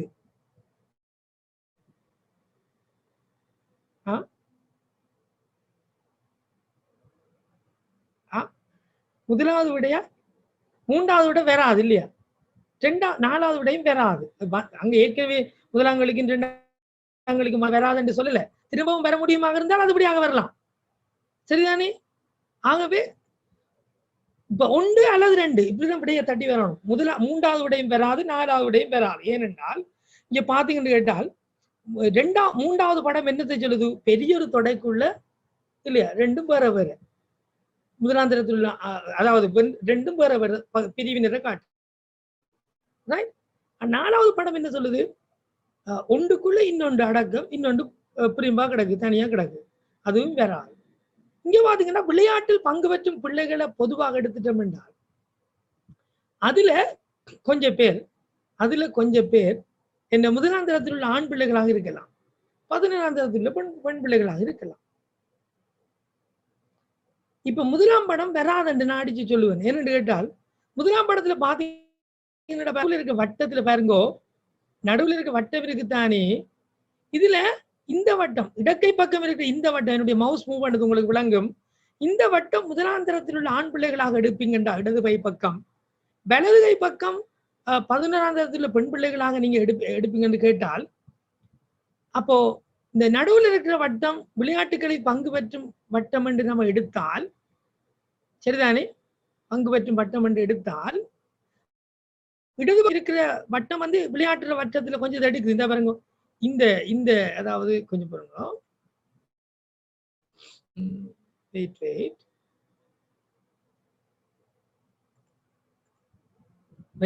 இந்த வட்டம் இந்த பகுதி இருக்குதானே, இந்த பகுதி வந்து என்ன, இந்த பகுதி வந்து என்ன, இது வந்து முதலாவது, எது முதல் தரம், இது வந்து என்னது 11ஆம் தரம், ரைட். அப்போ இந்த பகுதி, இந்த வட்டம் என்னது விளையாட்டுகளில் பங்கு பெற்றும் பிள்ளைகள் எடுப்போம். அப்போ நான் கேட்கிறேன், இந்த துண்டு வந்து 11ஆம் தரத்தில் உள்ள பெண் பிள்ளைகள் விளையாட்டுகளில் பங்கு பெற்றும் பிள்ளைகளாக இருப்பாங்க. இந்த பகுதி வந்து முதலாம் தரத்தில் உள்ள ஆண் பிள்ளைகள் விளையாட்டில் பங்கு பெற்றும் ஆண் பிள்ளைகளாக இருப்பாங்க. இங்கால விளையாட்டில் பங்கு பெற்றாத ஆண் பிள்ளைகளாக இருப்பாங்க. இந்த வட்டத்தை பொறுத்தவரையில இந்த இடைவெட்டு வந்து 11ஆம் தரத்தில் உள்ள பெண் பிள்ளைகள் அதுவும் விளையாட்டில் பங்கு பெற்றார்களாக இருப்பாங்க. இந்த நிலட்டப்படாத அல்லது நான் இப்ப உங்களுக்கு பச்சையால காட்டுற இந்த பகுதி வந்து என்ன 11ஆம் தரத்தில் உள்ள என்ன விளையாட்டுல பங்கு பெற்றாத பிள்ளைகளாக இருப்பாங்க. ஆனா இந்த இடம் என்ன, இந்த இருக்கு இந்த பகுதி பாருங்க, இந்த பகுதி என்ன, இப்ப நான் காட்ட போறேன். இந்த பகுதி என்ன, இதுதான் என்னுடைய கேள்வி. இந்த பகுதி அப்ப என்னன்னு சொல்லலாம், இது வந்து என்ன, விளையாட்டில் பங்கு பெற்றும் பிள்ளைகள். அப்படியா, கொஞ்சம் பேர் விடுவாங்க, கொஞ்சம் பேர் விடுபடுறாங்களோ. அதை விட 2வது படத்தை பாருங்க, இந்த நடுவட்டம் வந்து விளையாட்டில் பங்கு பெற்றும் பிள்ளைகளாக எடுத்துக்கொண்டோமாக இருந்தால், இங்கால முதலாம் தரத்தில் உள்ள ஆண் பிள்ளைகள், இங்கால 2ஆம் தரத்தில் உள்ள 11ஆம் தரத்தில் உள்ள பெண் பிள்ளைகள். சரி, அதுல கொஞ்சம் பேர் அப்ப இங்கால இதுக்குள்ள வரவங்க முதலாம் தரத்தில் உள்ள ஆண் பிள்ளைகள், இங்கால வரவங்க 11ஆம் தரத்தில் விளையாடுகின்ற பெண் பிள்ளைகள், இங்கால விளையாடாதாக்கள். ஆகவே 2வது விட மிகவும் பொருத்தமான விடையாக எங்களுக்கு புள்ளி திட்டத்துல இருக்கும். ஆகவே ஏனைய பிள்ளைகளை பற்றி ஐயா ஒருவர் எழுதியிருக்கிறார், ஏனைய பிள்ளைகளாக இருப்பாங்கண்டு. ஏனைய பிள்ளைகளை பற்றி கதைக்காதபடியால் நாங்க 3 கேட்டகரியையும் காட்டுறதான் சரியாக எடுக்கணும். பிள்ளைக்குதான் நான் சொல்றேன், 3 கேட்டகரியையும் காட்டுறதை மட்டும்தான் நாங்கள் சரியாக விடைக்குள்ள எடுக்க வேண்டும். ஆகவே நீங்கள் எடுத்துக்கொள்ள வேண்டும் என்று கேட்டால், இந்த முதலாம் படத்தை விட மிகவும் பொருத்தமான படம் 2வது படம். ஏனென்றால் இதுக்குள்ள இன்னொரு சாரார் வாராங்களோ, இவங்களை பற்றி 13வது கலையில கதைக்கலோ, அதனால விளையாட்டில் பங்கு பெற்றும் ஏனைய பிள்ளைகளை பற்றி நம்ம கதைக்க தேவையில்லை. ஆகவே 2வது வரும். Thank you so much. ஓகே, சரி ராஜ்குமார், தேங்க்யூ உங்களோட அப்ரிசியேஷனுக்கு. ஓகே, நாங்கள் இப்போ பார்ப்போம் அடுத்தது 14வது வினாவுக்கு. நீங்க இப்படி கொஞ்சம் தலையை அடிச்சுதான் நீங்க விடைக்கு வரணும். 14வது கேள்விக்கு நாங்கள் விடைக்கு போவோம். கமான், 14வது கேள்விக்கு போவோமா எல்லாரும்? கமான், 14வது கேள்விக்கு நீங்கள் விடைய சிலர் அழிச்சு கொண்டு வாரீங்கள். ரைட், சரியா பிள்ளையான்றது நாங்கள் பார்ப்போம், பரவாயில்ல. 14வது வினா என்னென்று கேட்டால், 18 வயதிலும் குறைந்த ஆண் பிள்ளைகள், 16 வயதிலும் பெண் பிள்ளைகள், 10 வயதிலும் குறைந்த பிள்ளைகள், அப்படியும் இருக்குது. சரிதானே, 12 வயதிலும் குறைந்த பிள்ளைகள் ஒரு பிரிவினர், 18 வயதிலும் குறைந்த ஆண் பிள்ளைகள், 16 வயதிலும் குறைந்த பெண் பிள்ளைகள். 12 வயதிலும் குறைந்த ஆண் பிள்ளைகள். எந்த விட மிக பொருத்தமான விடையாக இருக்கு? கமான்,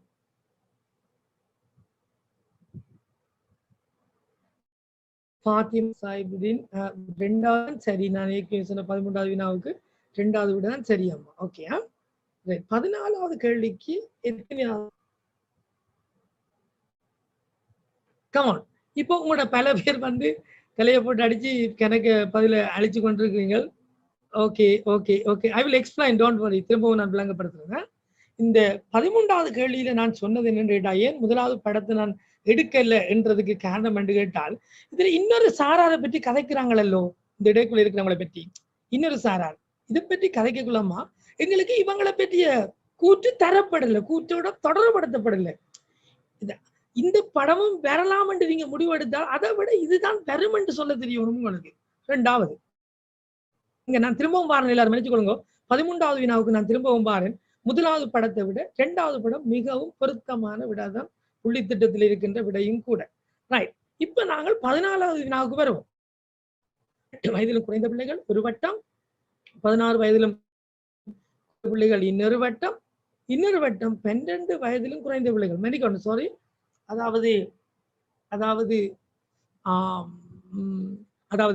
18 வயதிலும் குறைந்த ஆண் பிள்ளைகளும், அடுத்தது 18 வயதிலும் குறைந்த ஆண் பிள்ளைகள் உண்டு, 16 வயதிலும் குறைந்த பெண் பிள்ளைகள் இன்னொன்று, 12 வயதிலும் குறைந்த பிள்ளைகள் இன்னொன்று. இவங்க யார்? இது எந்த வட்டமாக இருக்கலாம்?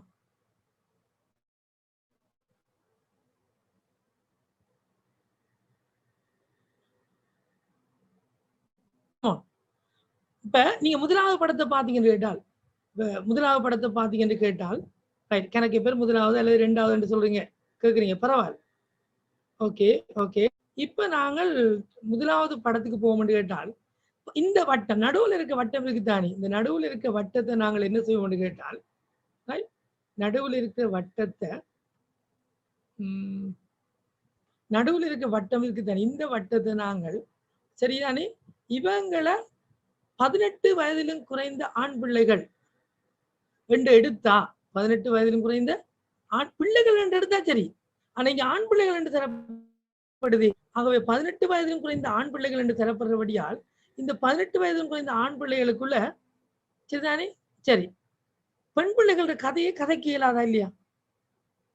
சிலர் யோசிக்கலாம், 18 வயதிலும் குறைந்த ஆண் பிள்ளைகள் இதை போட்டுட்டு இதை 16 வயது என்று எடுத்துட்டு இதை 12 வயது என்று எடுத்தால் எப்ப சரியாகும் என்றால், சும்மா பிள்ளைகள் என்று தந்தா மட்டும், அல்லது எல்லாமே ஆண் பிள்ளைகள் என்று தந்தா மட்டும், அல்லது எல்லாமே பெண் பிள்ளைகள் என்று தந்தா மட்டும். ஆனால் இங்கே சாத்தியப்படாது. 10 வயதிலும் குறைந்த இந்த முதலாவது கடைசி வரைக்கும் வேற. நான் மைக்க அன்மியூட் பண்றேன், சிலருக்கு எனக்கு டவுட்ஸ்கள் வருது. ப்ளீஸ் ஹலோ, கேளுங்க, ஏதாவது கேளுங்க. நாங்கள் மைக் அன்மியூட் பண்ணி கொண்டு போறோம். நெல்லமே ஓகே, 18 வயசுக்குள்ள கேர்ள்ஸுக்குள்ள 12 8 சைல்ட் பாய்ஸ் கேர்ள்ஸ் இருக்கிற இயலுமா?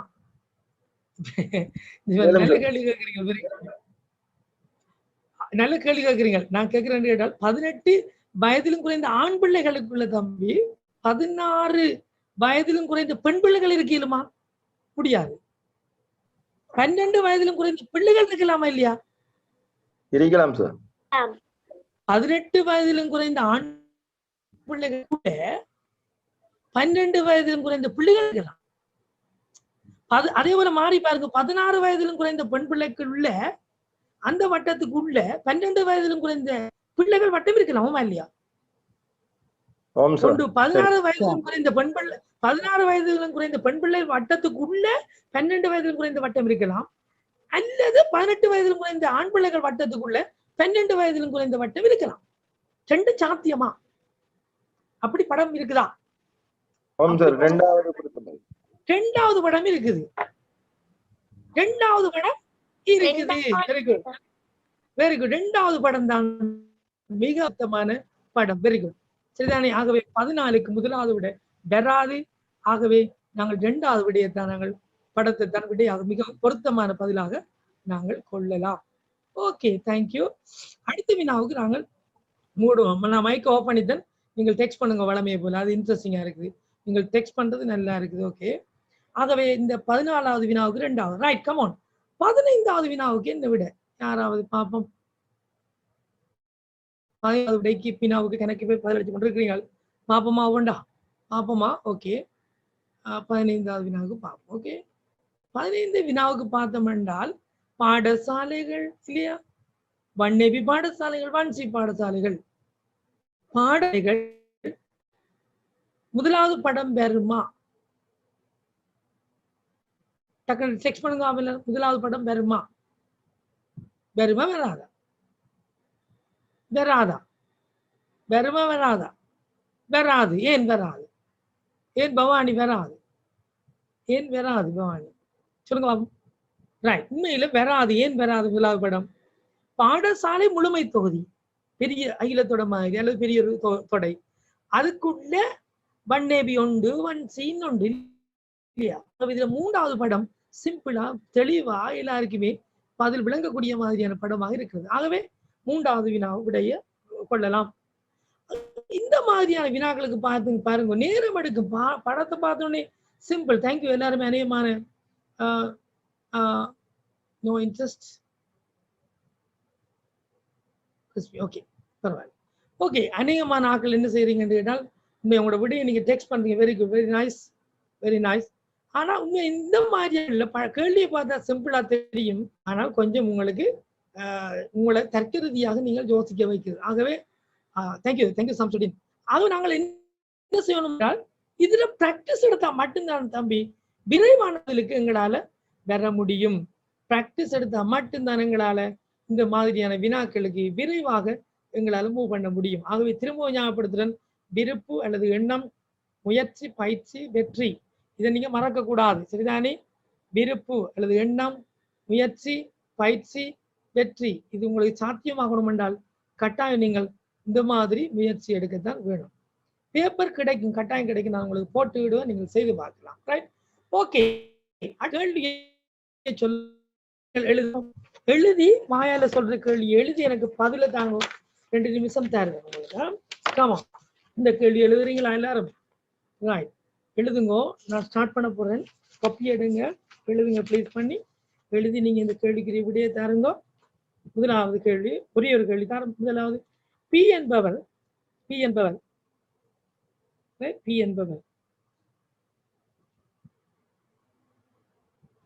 15 நாட்களில் பி என்பவர் 15 நாட்கள் ஒரு பகுதி வேலையை செய்வார்.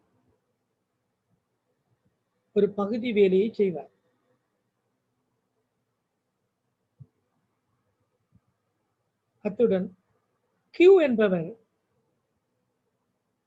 அதே வேலையை 20 நாட்களில் செய்வார். Q என்பவர் அதே வேலையை 20 நாட்களில் செய்வார்.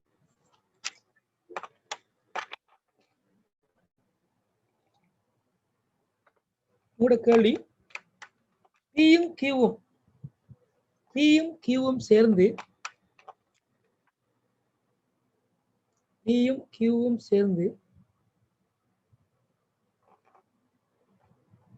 அவ்வேலையை 4 நாட்களில் செய்து முடிப்பார்கள் எனில்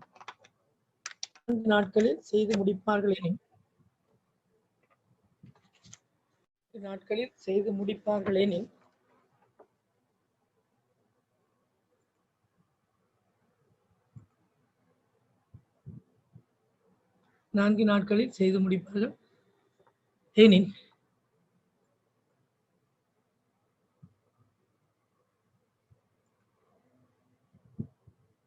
திரும்பி ரிப்பீட் பண்ணுங்க, கொஞ்சம் பாருங்க.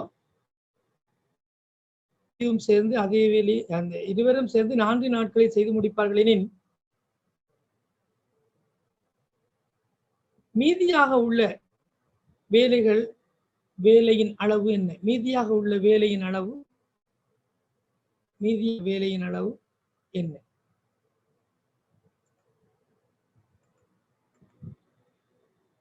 மீதியாக உள்ள வேலையின் அளவு என்ன?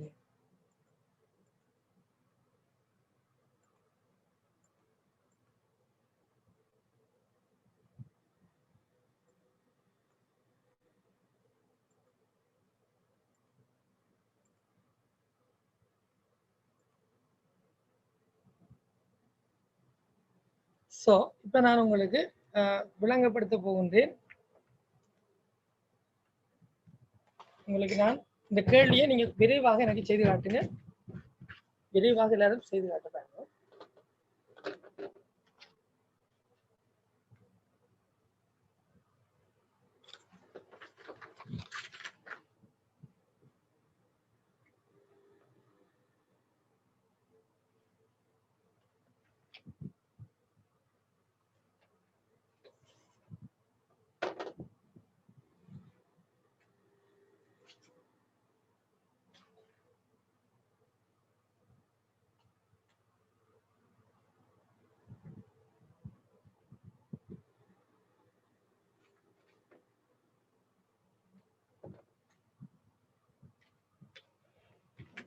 ஆகவே நான் இப்போ உங்களுக்கு இதை விளங்கப்படுத்துறேன் பாருங்க.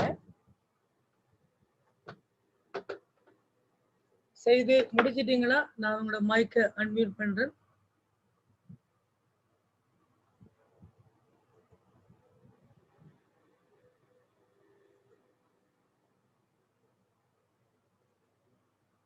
விட செய்துட்டீங்களா? எல்லாரும்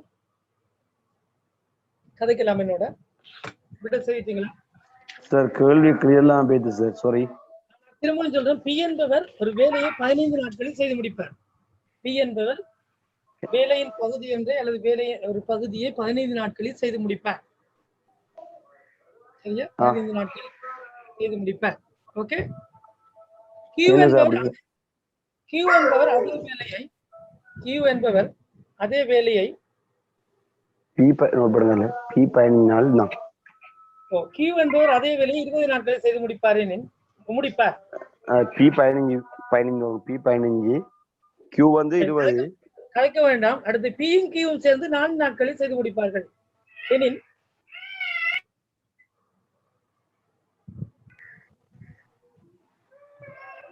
பியும் கியூவும் சேர்ந்து 4 நாட்களில் செய்து முடித்தால் 4 நாட்களில் செய்து முடிப்பார்கள் எனில் 4 நாட்கள் சேர்ந்து வேலை செய்வார்கள் எனில் மீதியாக இருக்கின்ற வேலையின் பின்னம் என்ன?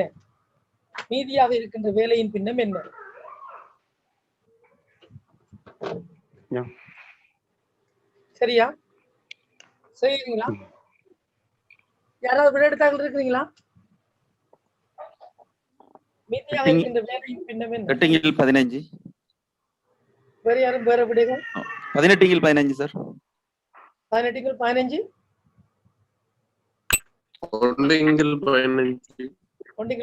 Okay, come on. இப்போ நாங்க பாப்போம். இதுல பாத்தீங்கன்னா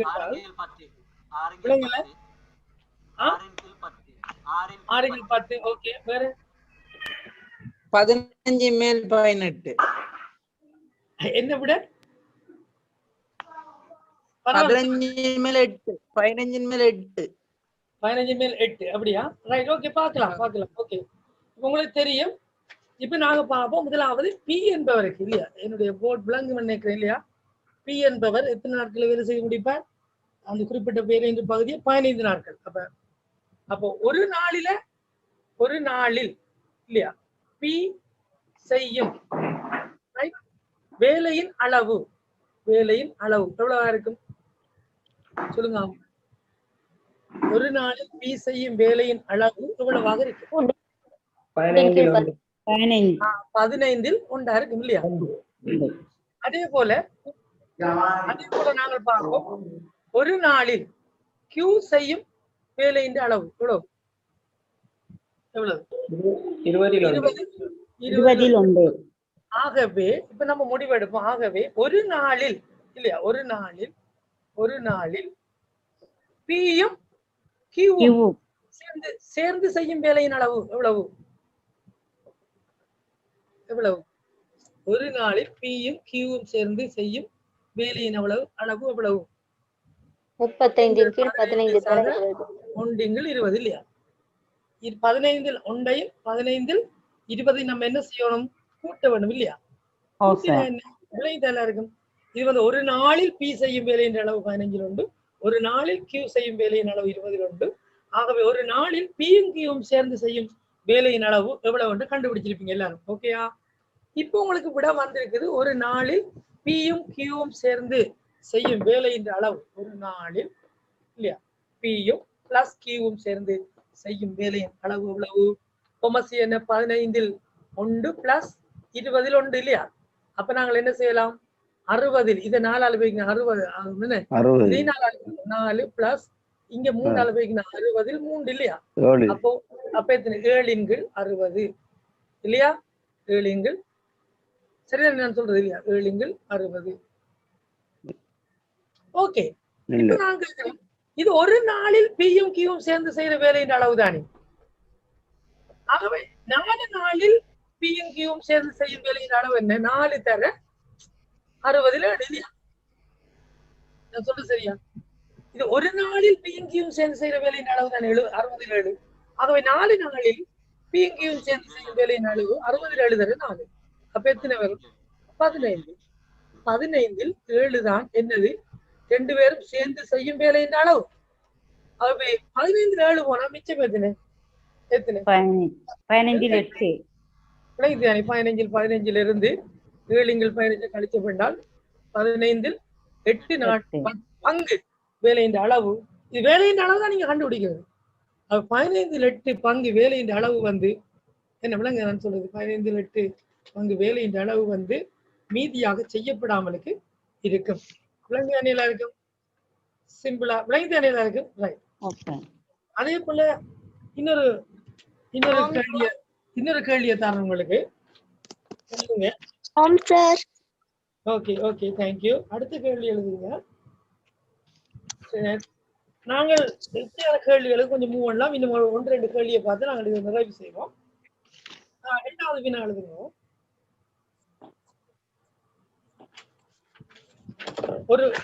ஒரு மாணவன் ஒரு இலக்கத்தை எழுதுறீங்களா விரைவா? ஒரு மாணவன் ஒரு இலக்கத்தை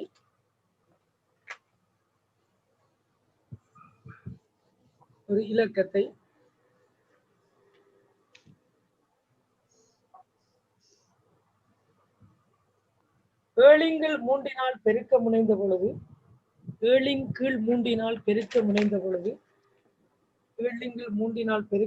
பொழுது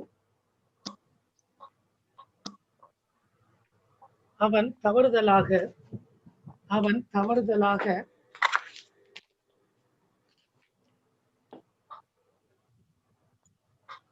3/7 பிரித்தான்.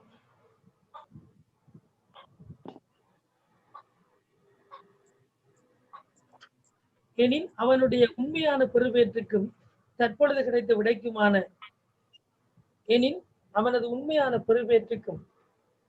கிடைத்த விடைக்குமான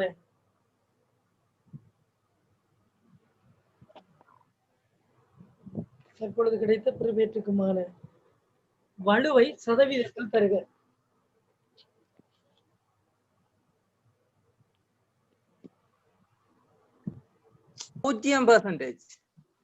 இதுக்கெல்லாம் மினக்கெட தேவையில்லை இல்லையா? இதுக்கெல்லாம் மினக்கெட தேவையில்லை. ஏனென்றால் பெருக்கிறதும் வகுக்கிறதும் ஒன்றுதான். அதாவது இங்க பெருக்கிற வேண்டியதை தலைகளாக்கி பின்னத்தை வகுத்தான். 2 தானே. ஏ என்ற எண்ணை அவன் 7/3 பெருக்குவான். ஏ என்ற எண்ணை 7/3 பெருக்கணும். 0 பெருக்கணும். இது செய்து இருக்க தேவையில்லை இல்லையா? 7 ஏயின் கீழ் 3 வரப்போகுது இல்லையா? அவன் மாறி என்னஞ்சிட்டான்? ஏ என்றதை என்ன செய்திருக்கிறான்? வகுத்திருக்கிறான் 3/7. உண்மையா வகுத்தல் என்றக்குள்ள இந்த வகுத்தல் பிரித்தல் தரவா மாறக்குள்ள பின்ன தலைகளா மாறுமில்ல. திரும்பவும் 7/3 வரப்போகுது. அப்ப இந்த செய்கைதான் இது என்றதும் இதுக்கெல்லாம் செய்து பார்த்திருக்க தேவையில்லை. ஒரு உதாரண கேள்வி தான் நான் அனுப்பேன். இப்படியான கேள்விக்கெல்லாம் நீங்க நேரம் எடுக்க கூடாது. இங்க பெருக்கிறான், பிரிக்கும் பொழுது இந்த பின்ன தலைகளா மாறினா மீண்டும் அதை விடாம வரப்போகுது பெருக்கி. ஆகவே 7/3 இங்க வர 7/3 இடையிலான வித்தியாசம் என்ன? கழிச்சு விட்டா 0. ஒரே விட தானே 0% ரைட். இப்படியான த்ரில்லான வினாக்கள் கூட உங்களுக்கு இடம்பெறலாம். இந்த கேள்வி எழுதுங்க. ஒரு மாணவன் ஐயோ நான் ஒண்ணுமே பார்க்கல, எனக்கு கிளாஸ் நடக்குது. ஒரு மாணவன் கதைக்க வேண்டாம். ஆயிட்டா எனக்கு இப்ப வர பார்க்கவே இல்ல. ஹலோ சார் எல்லாரையும் மீட் பண்ணி விடுங்க சார். மெசேஜ் ஒன்னு போட்டு விடுங்க தீரு. நான் டைம் எழுதுங்க. எல்லாருமே எழுதுங்க. ஒரு மாணவன் கணித பாட சோதனை ஒன்றில் இது எழுதுங்க. ஒரு மாணவன் கணித பாட சோதனை ஒன்றில்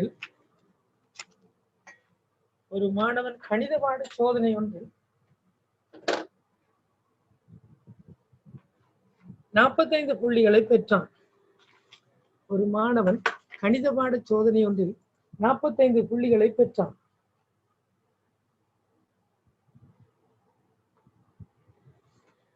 எனினும் அது புள்ளி பட்டியலில் 75 என தவறுதலாக பதிவு செய்யப்பட்டு வந்தது.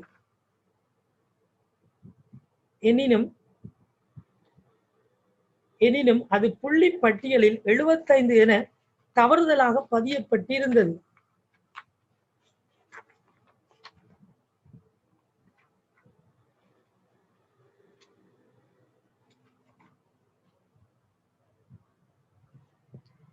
திரும்பவும் சொல்றேன், ஒரு மாணவன் கணித பாட சோதனை ஒன்றில் 45 புள்ளிகளை பெற்றான்.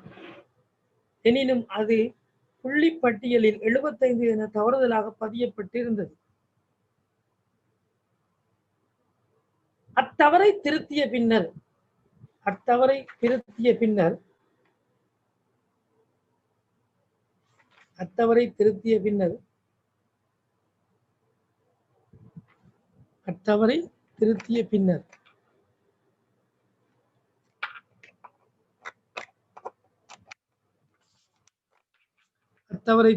பின்னர்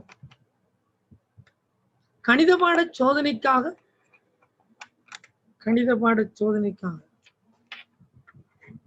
கொஞ்சம் பொறுங்க எல்லாரும்.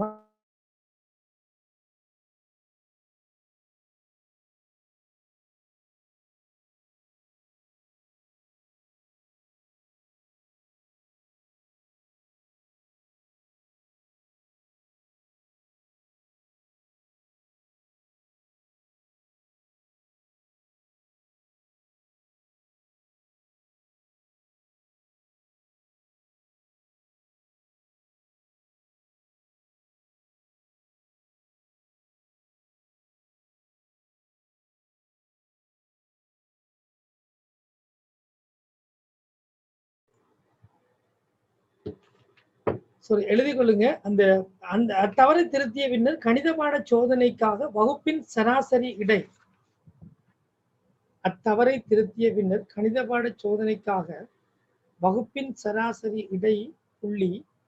இடை புள்ளி 1.5 நாள் குறைவடைந்தது.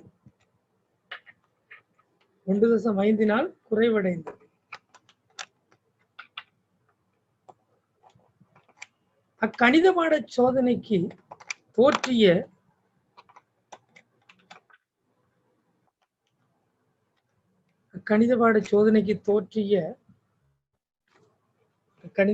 சோதனைக்கு தோற்றிய மாணவர் எண்ணிக்கை யாது?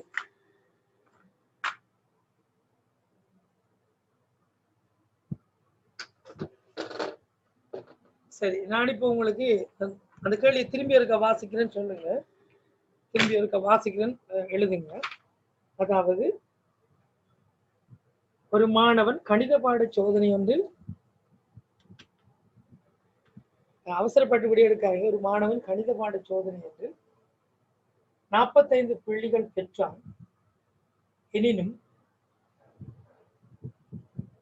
அது புள்ளி பட்டியலில் 75 என தவறாக பதிவு செய்யப்பட்டிருந்தது.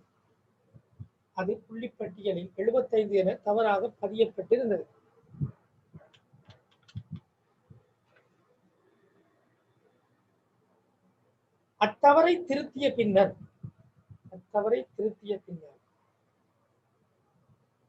கணித பாட சோதனைக்காக வகுப்பின் சராசரி இடைப்புள்ளி 1.5 நாள் குறைவடைந்தது.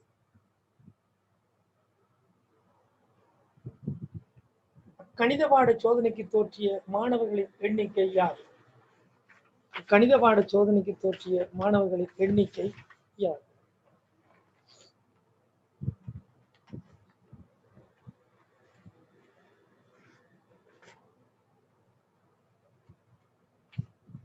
Right.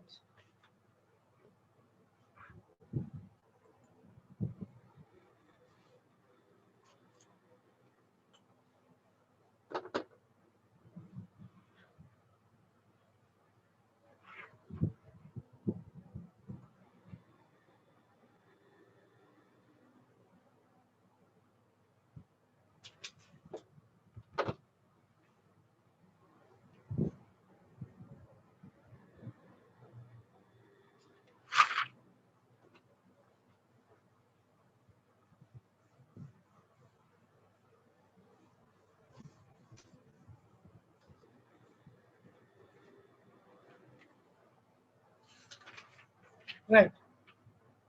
ஓகே, உங்களோட விடைகளை பார்ப்போம். சில விடைகளை போட்டிருக்கீங்க, பார்க்கலாமா? சரி. இந்த நாங்கள் பொதுவாக உங்களுக்கு தெரியும் சராசரி என்பது நாங்கள் எக்ஸ் பார் என்று எடுத்தோம்னா சும்மா சுருக்கமா சராசரி என்றால் என்ன, மொத்த புள்ளியை கூட்டிட்டு இல்லையா, மொத்த புள்ளிகளை கூட்டிட்டு டோட்டல் மார்க்ஸால எத்தனை மாணவர்கள் இருக்காங்களோ அத்தனை மாணவர்களாக பிரிக்குது, அப்படித்தானே?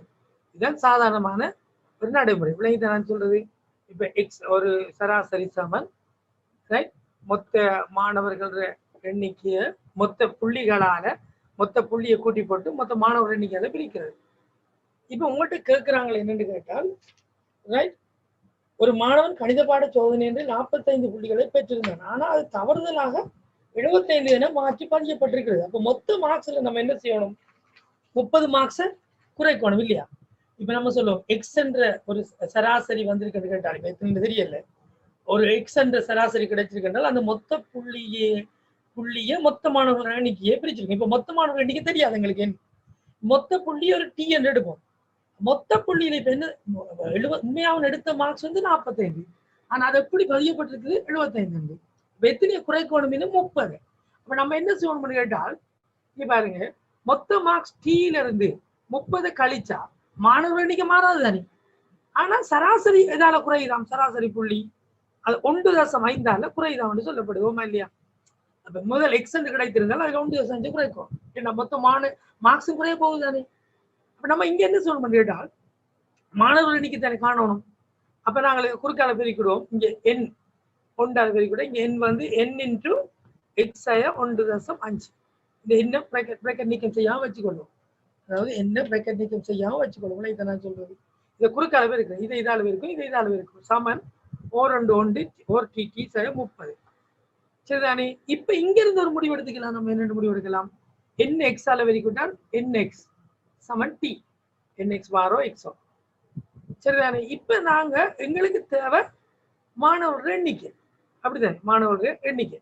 அப்ப இந்த டீக்கு பதிலா நாங்க என்ன செய்யலாம், இந்த டீக்கு பதிலா என்ன செய்யலாம், என் எக்ஸை கொண்டே நாங்க பிரதியீடு செய்யலாம் இந்த இடத்துல. அப்ப என் இன்டு அப்ப நாங்கள் இதை பிராக்கெட் நீக்கம் செய்வோம், என் எக்ஸ் 1.5 என் சமன் என் எக்ஸ் 30. என் எக்ஸ் கழிச்சு விட்டோம் என்றால் மைனஸ் இல்லாம போனால் 1.5 என்றால் 3 என் சமன் 30.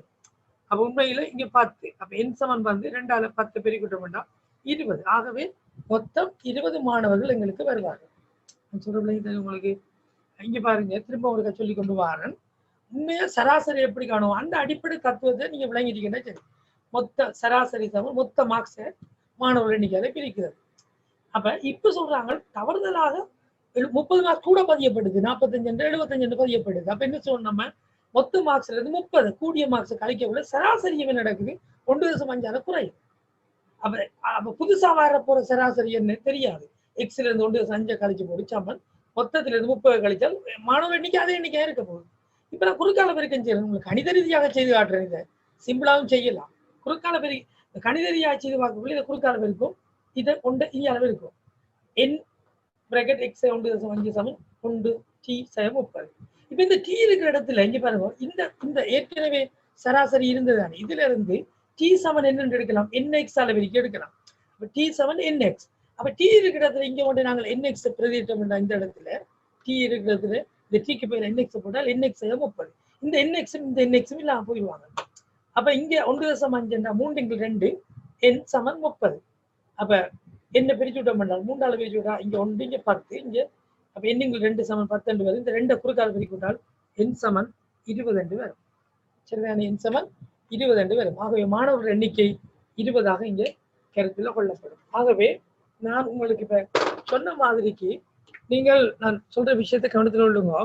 இன்றைக்கு நீங்கள் இந்த படிச்ச இந்த ஐக்யூ பேப்பர்ல வந்து இன்னைக்கு நீங்கள் படிச்ச இந்த ஐக்யூ பேப்பரை பொறுத்தவரையில வந்து, அதாவது முன்னறிவும் உளச்சார்பும் என்ற வினாப்பத்திரத்தை பொறுத்தவரையில வந்து நான் உங்களுக்கு சில ஆலோசனைகளை நான் சொல்றேன். உண்மையில நீங்கள் இப்ப படிச்சது வந்து மொழி ரீதியான வினாக்களை நீங்க படிச்சிருக்கீங்க. அடுத்ததாக நீங்க படிச்சிருக்கீங்க வந்து கடைசியாக நாங்கள் பார்த்தோம் மொழி ரீதியாக வினாக்களை பார்க்கக்குள்ள ஒவ்வொன்றும் ஒவ்வொரு விதமான அணுகுமுறைகள் பின்பற்றி அதுக்கு நாங்கள் விடைக்கு வரக்கூடியவாறு இருக்கு. அடுத்து நாங்கள் பார்த்தோம் இந்த எண்கோலங்களை அடிப்படையாக வைத்து கோலங்களை உருவாக்கி விடைகளை நம்ம கண்டுபிடிக்கிறது. அடுத்ததாக பார்த்தோம் தொடை வெண்பறை படங்களை அடிப்படையாக கொண்டு வச்சு வினாக்களுக்கு எவ்வாறு விடையளிக்கிறது. இறுதியாக இந்த மாதிரியான எந்த விதமான முயற்சிகளும் இன்றி கூட சில வினாக்களுக்கு விடைகளுக்கு போகலாம் என்பதை நாங்கள் இன்றைக்கு நாங்கள் ஒரு கேள்வியை செய்ததாக பார்த்துக்கிறோம். இறுதியாக நாங்கள் பார்த்து இந்த மாதிரியான மாணவர் சராசரி இதுகளில் வளமையாக புலம்புற பரீட்சாதிகள். ஆகவே அடிப்படை தத்துவத்தை வச்சுக்கொண்டு விடைக்கு நீங்க மூவ் பண்ணக்கூடிய வாய்ப்புகள் இருக்கு. ஆகவே நான் நினைக்கிறேன் இந்த இன்றைய பயிற்சி வகுப்பில் நீங்க முழுமையாக இதுவரைக்கும் நீங்கள் கலந்து கொண்டிருந்த அத்தனை பேருக்கு நான் நன்றிகளை கூறிக்கொள்கிறேன். இந்த பயிற்சி வகுப்பு இந்த அளவுக்கு பயனுடையதாக இருந்திருக்கும் என்று எனக்கு தெரியல. நான் நினைக்கிறேன் சார்பான கருத்துக்களை நீங்கள் இந்த பாக்ஸில் சட் பாக்ஸில் இட்டு நீங்கள் முடிக்கலாம் என்று எதிர்பார்க்கிறேன். இவ்வளவு நேரமும் நான் இந்த மாதிரியான ஒவ்வொரு வாரமும் அல்லது 2 வாரத்துக்கு ஒரு தடவையாவது இந்த மாதிரியான ப்ரீ செஷனுக்கு நான் உங்களை கூப்பிடுவேன். நீங்கள் இந்த கலந்து கொண்டு சில பயிற்சிகளை என்னிடையிலிருந்து சில நுட்பங்களை நீங்கள் பெற்றுக்கொள்ளலாம் என்று இதை விட இது ஆரம்பத்தில் உங்களுக்கு போயிருக்கு. இதை விட சில நுட்பங்கள் நாம் தாயக்கட்டைகள் கணக்குகள் செய்கின்ற பொழுது நல்ல நுட்பங்கள் எல்லாம் இருக்கிறது. ஆகவே பல நுட்பங்களை பயன்படுத்தி நுண்ணறிவில் நீங்கள் வெற்றி கொள்ளலாம். மறக்க வேண்டாம், உங்களோட விருப்பு, எண்ணம், முயற்சி, பயிற்சி நிச்சயமாக வெற்றி உங்களுக்கு தரும் என கூறி விடைபெறுகிறேன். வணக்கம், நன்றி. இவ்வளவு நேரம் பொறுமையா இருந்ததுக்கு நன்றி கூறியும் இதனை ஒழுங்கமைத்து தந்த ஸ்கில்ஸ் அப் நிறுவனத்தினருக்கு நான் நன்றி கூறி அதனுடைய பணிப்பாளர் சல்மான் ஃபாரிஸுக்கு நான் நன்றி கூறி விடைபெறுகிறேன். நன்றி, வணக்கம். உங்களுடைய கருத்துக்களை பதிவிட்டு செல்லும். தேங்க்யூ.